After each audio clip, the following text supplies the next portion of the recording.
Is everyone back? Fantastic.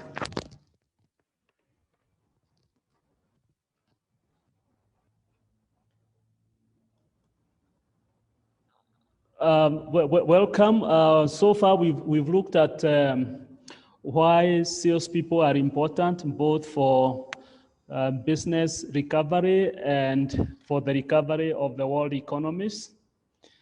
And we have gone on to see what makes a successful salesperson.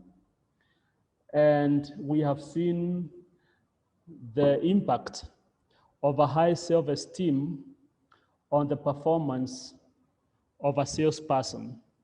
Now, we've just started looking at one of the elements of the selling system, which is preparation. As many of you know, after preparation, the next system is the one for presentation. And then after that, you'll be doing negotiation and closing the sale. And then finally, you'll have after the sale, or what you may call relationship management. Now, the reason why it's important to look at presentation is because we normally say preparation is what prepares you for success. It's what sets you up for success. Because as you know, we have clearly seen when an opportunity meets preparedness, then you do have a breakthrough. When opportunity meets preparedness, then you have a breakthrough. Okay, I'll just pick up from where we left. And now let's look at one of the items that one of you said they would like us to talk more about: lead generation. Lead generation is what a lot of people call prospecting. And in other words, this is, if you are to call it in ordinary street level language, this is looking for customers from wherever they might be. So how do you look for customers? One of the things you can do is you can get customers by calling them if you have their numbers, or you could send them emails or direct mail if you are inclined that way. You could check them from the media, and when you see them advertised, the contacts will be there. Also, when you are reading newspapers, when you are watching the TV, when you are listening to the radio, it's always talking about events that have been presided over or that have been caused by people who could enjoy your services. And one of my all-time favorites is events and networking. And this is why tomorrow's session is going to be very, very critical as we look at how we are going to do more lead generation in the absence or given the limitations that we have on events and gathering during the COVID season. And obviously, the greatest of all sources of good leads is referrals from satisfied customers. That, to me, is an all-time favorite. And as we go on, I'm sure you'll be seeing some of the things that we need to do to keep clients happy. And when your clients are happy, they'll keep on referring their friends, family, business partners to you. And that's how you maintain a continuous source of good leads or good prospects.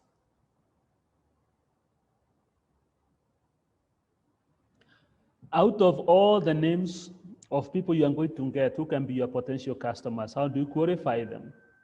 Or rather, how do you know that they are likely to be your clients? I'm sure each one of you have various qualification criteria for your company in terms of who you want to be your client. Some of you have a qualification criteria for corporate accounts. Others have a qualification criteria even for individuals. But overall, you will find when we are doing qualification of the prospects, we are basically looking at their ability to buy the services that we sell.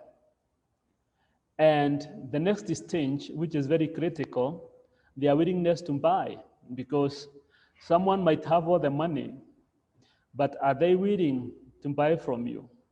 However, I want to issue a caveat on willingness to buy as a criteria for qualifying prospects. Because really, there's no way you can be able to determine whether a client is willing to buy or not until you ask them to buy. And that's why it's very, very, very important to make sure that you take your client through all the processes in your selling system without discrimination, because until you have asked for the order, there's no way you can know whether they are going to be able to buy or not. Now, one of the biggest activities in terms of getting ready to go and face Mr. Customer is making appointments. And I have seen a lot of salespeople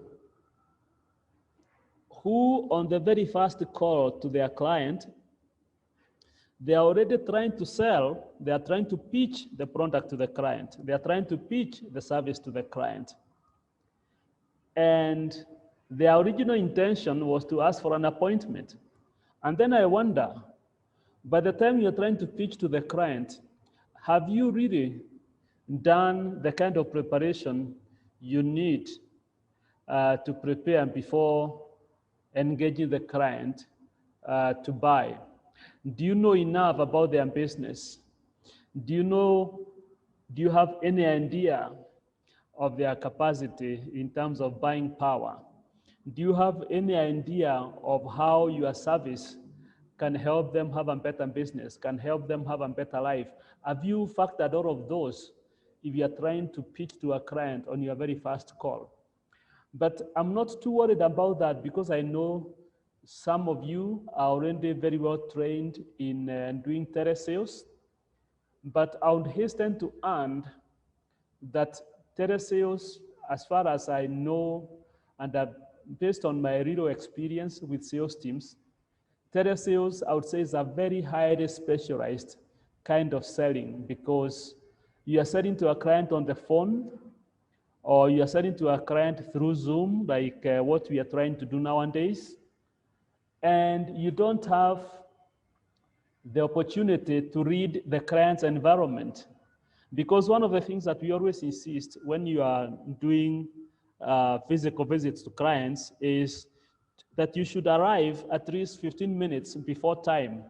And one of the things that why you need to arrive in good time is so that you can read the environment.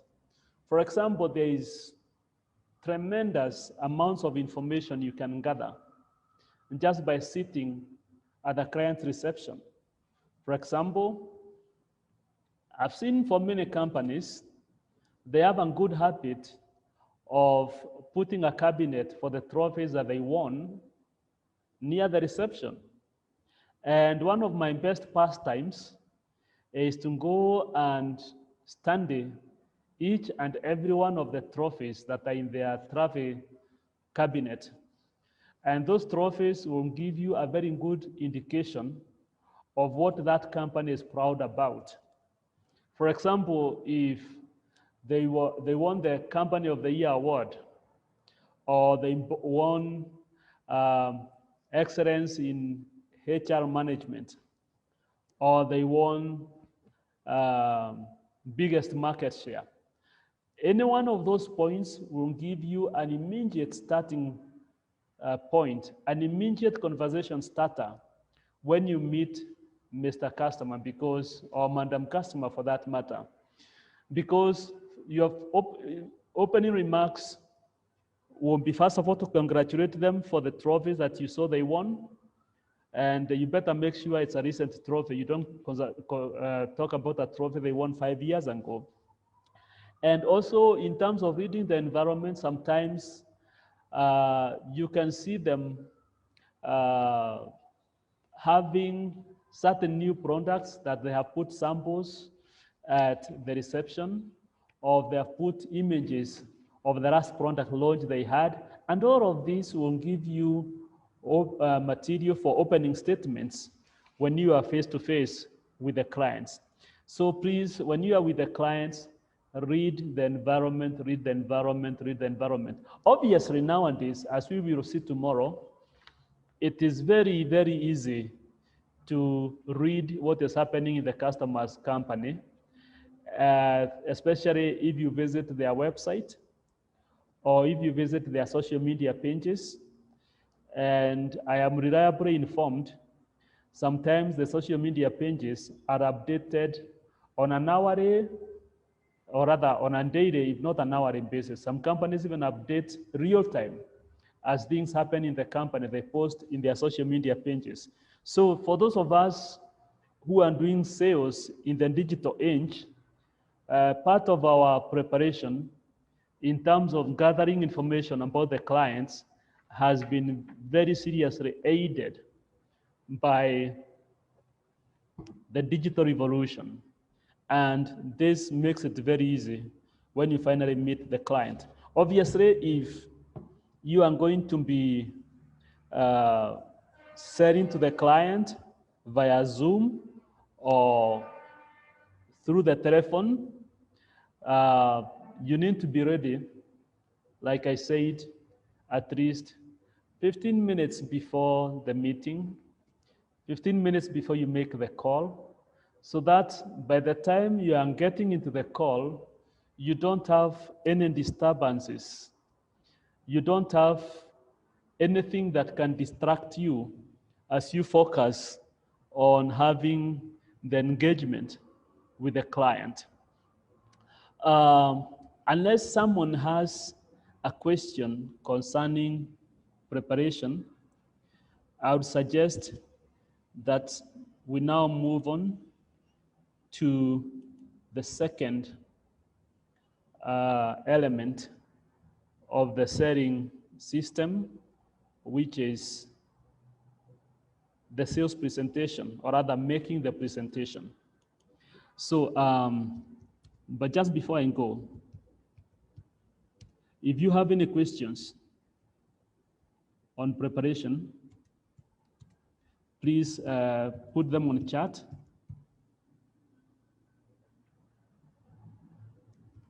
Then we'll be able to tackle them as we go on. Now, when we talk about presentation,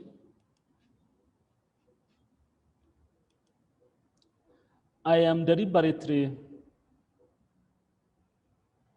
putting it under the category of making more sales. Preparation was about winning the customer, because if you have a very good if you make a very good first impression, and if you have armed yourself with enough information about the company, about the product, and about the customer, then you will connect very well with the client and win them.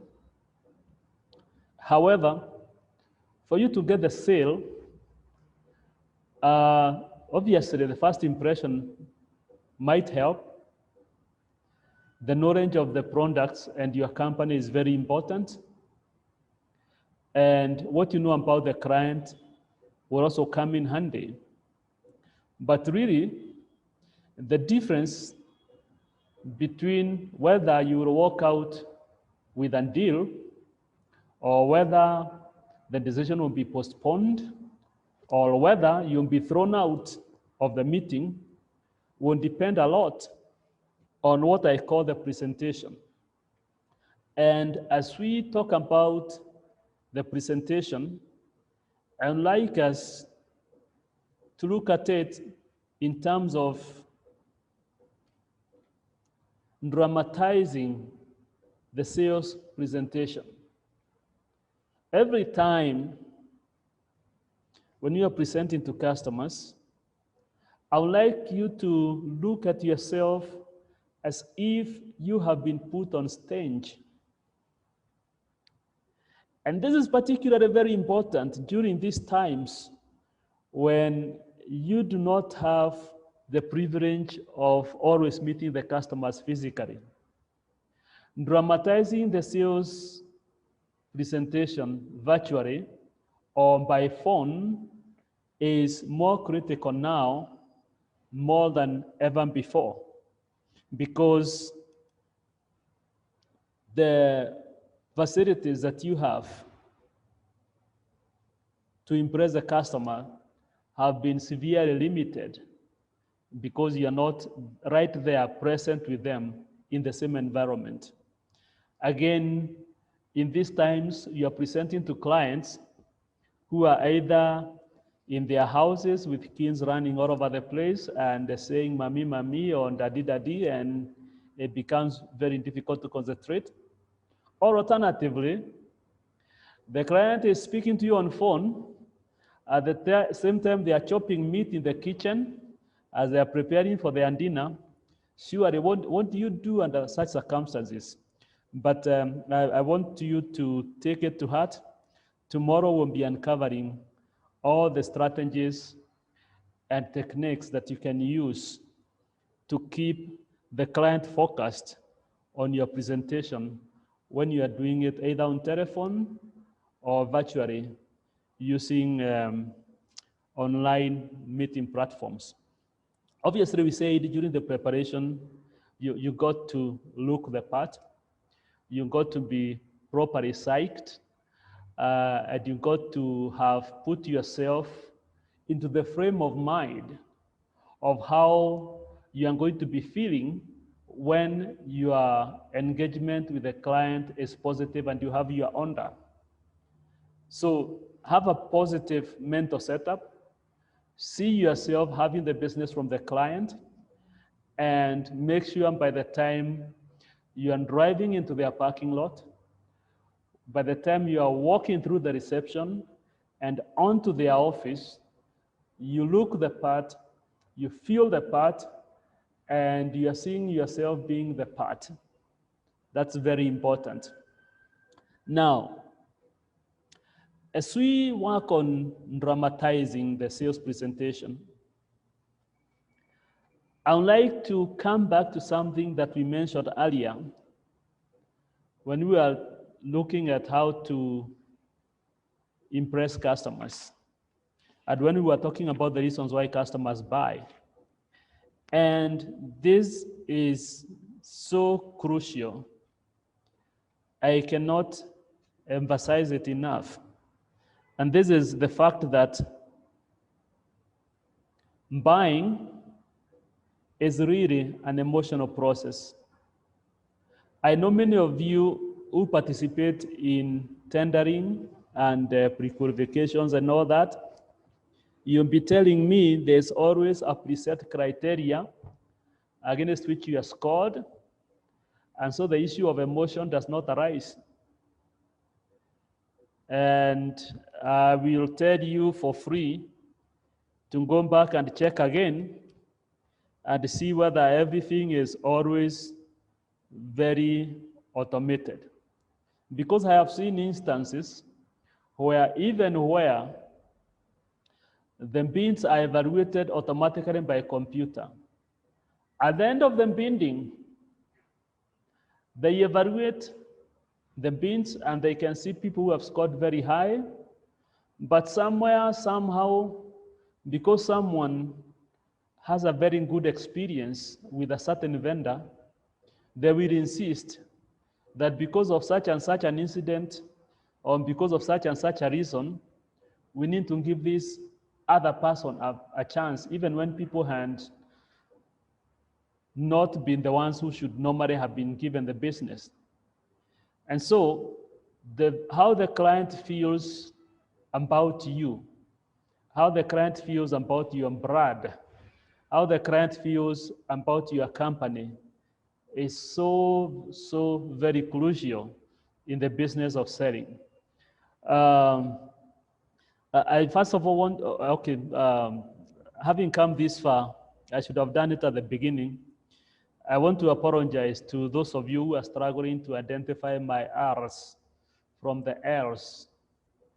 And I want to give an apology that I'm still trying to master this language that is called the Queen's English. And in the process, I'm trying to see where to put the R's and where to put the L's. But in case you have a very big problem with the R's and the L's, please, you can always feel free to ask me to clarify whether that was an R or an L. But no harm meant, no harm meant. Believe you me, I'm trying very much to put the L's where they are and the R's where they're supposed to be. But anyway, buying is an emotional process. And remember, we said selling is the transfer of enthusiasm into the heart of the client. So if you have managed to transfer sufficient loans of enthusiasm into the heart of the client, you can see it will make it very easy for them to buy. And in case you are struggling to see how buying is an emotional process, I would like you to look at yourself and the few things that you have bought in the recent past. And I want to ask you, were all of those purchases logical? How about those of you who have been accused of impulsive buying? Is it impulsive buying, or the thing is you bought based on what you are feeling from the heart? So that's one thing I want you to look at. The last couple of things you bought, were they rational? Did you go through a logical process? And look at your life in the office, look at your life at home. How many things did you buy simply because you liked them? How many things did you buy because you saw someone with them and you liked them and you said, I want one like that? Where was the rationalization in that? Where was the logic in that? But I cannot blame you too much, because research has proven and psychologists have supported market research that indeed, even some of the biggest buying decisions many times are driven to a good extent by emotions. And I'm not saying that you have a service or a product that is not good. If your product is not good enough, if your service is not good enough, if your presentation is not good enough, you will make it very difficult for someone who had good feelings about your product and about yourself, because it will be a disappointment. And once someone is disappointed, it's very difficult to turn them around. So as you work on getting to the client's heart, please make sure that the technical performance of your service, the delivery of the benefits, the way you promise them be delivered, make sure that happens, because there's not enough good feelings that will save you from that. The good feelings will only give you a chance to do a correction, but make sure what you have technically works. Great. What are some of the emotions that customers use to evaluate your propositions?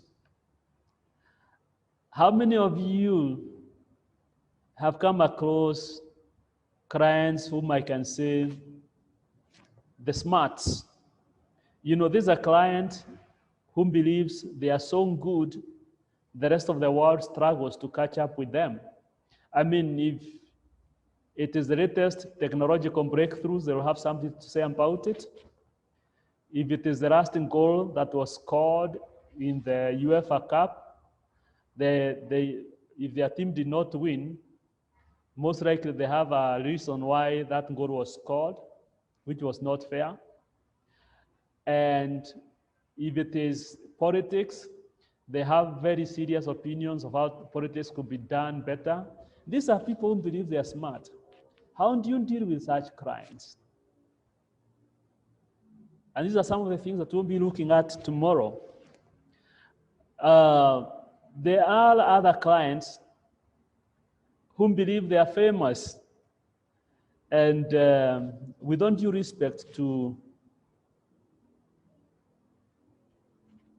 those of us who follow the trends in American politics, I think America has just had one president whom believed he was famous even when he was not famous, because President Trump started behaving and acting famous even when he was going through bankruptcies.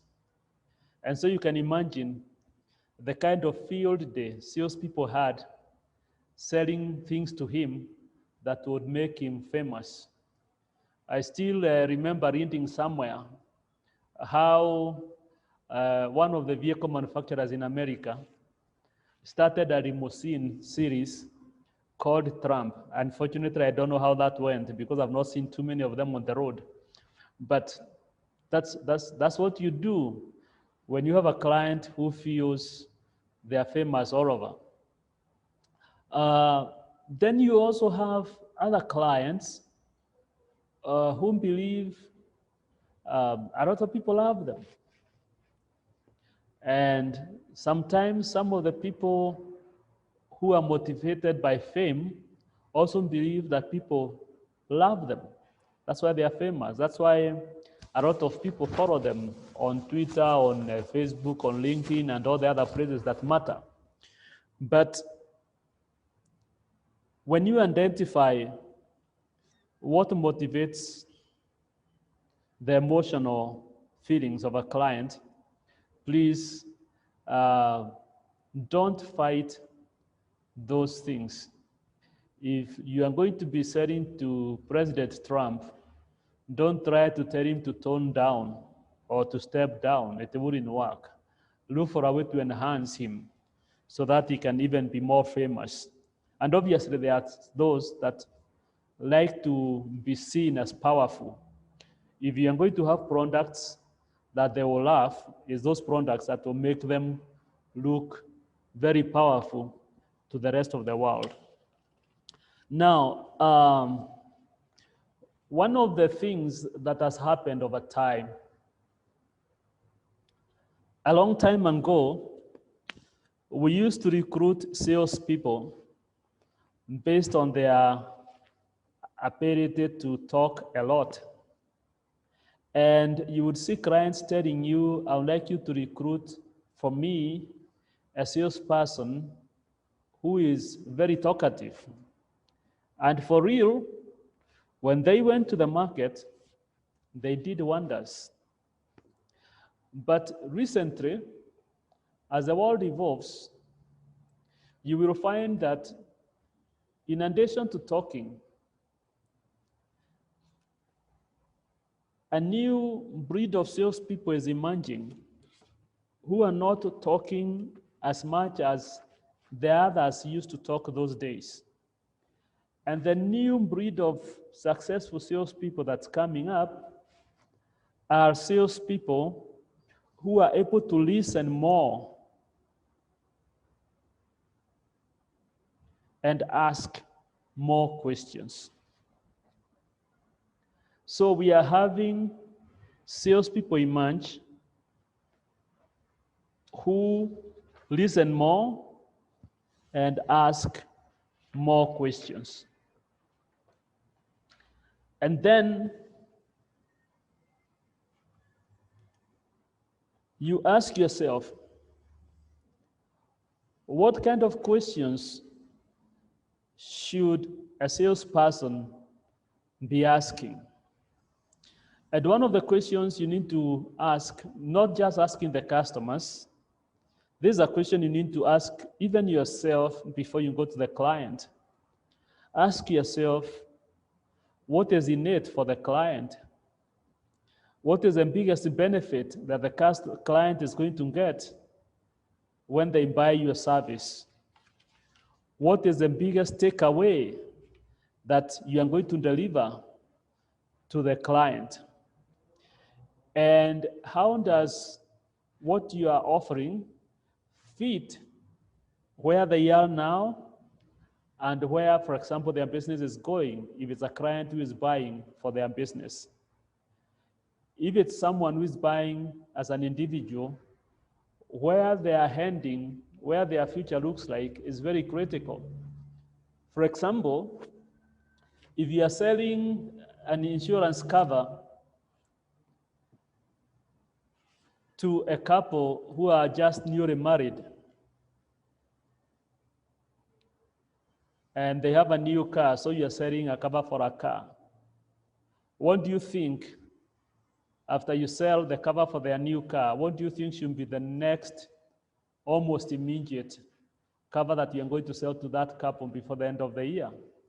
Obviously, you know, a lot of marriages have children, so children will be part of it.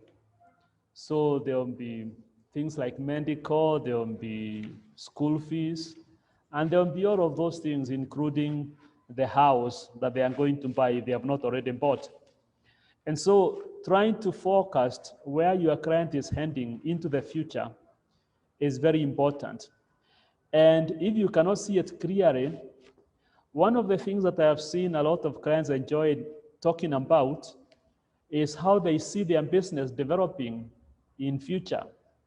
I'm sure even you, if I asked you how you see your business going forward, you will spend quite some number of minutes uninterrupted talking about your dreams and aspirations. One of the things that people like to talk about is their dreams and aspirations.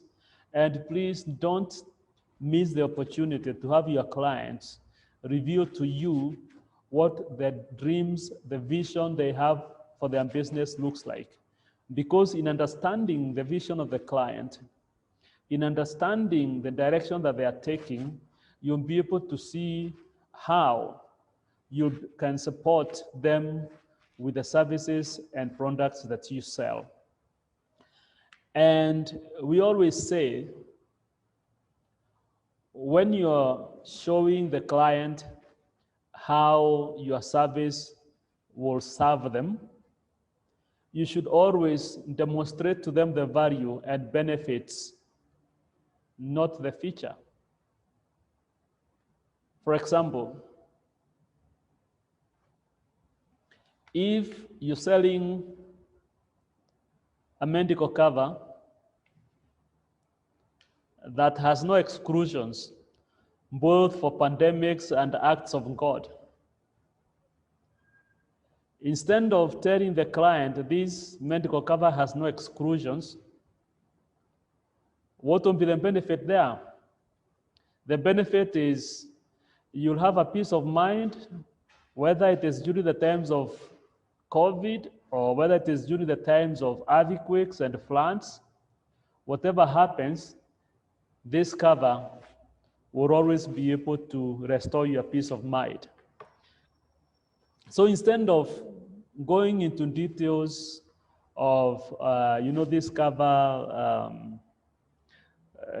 has so many pages, this cover runs for so many years. Remember, what the clients are buying is peace of mind. What the clients are buying is a mitigation against foreseeable or unforeseeable risk. That's what you need to emphasize on. Don't worry too much about the features. Try to see those features in terms of how they benefit the clients. What do the features mean for the client? This is what makes the difference between top salespeople and salespeople who just read the brochures to the clients. As a matter of fact, I would like to state at this stage that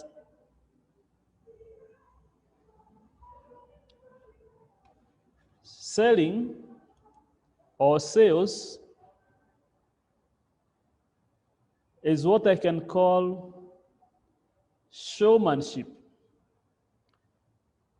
By showmanship, it means instead of always telling the client about the product, you should always try to demonstrate what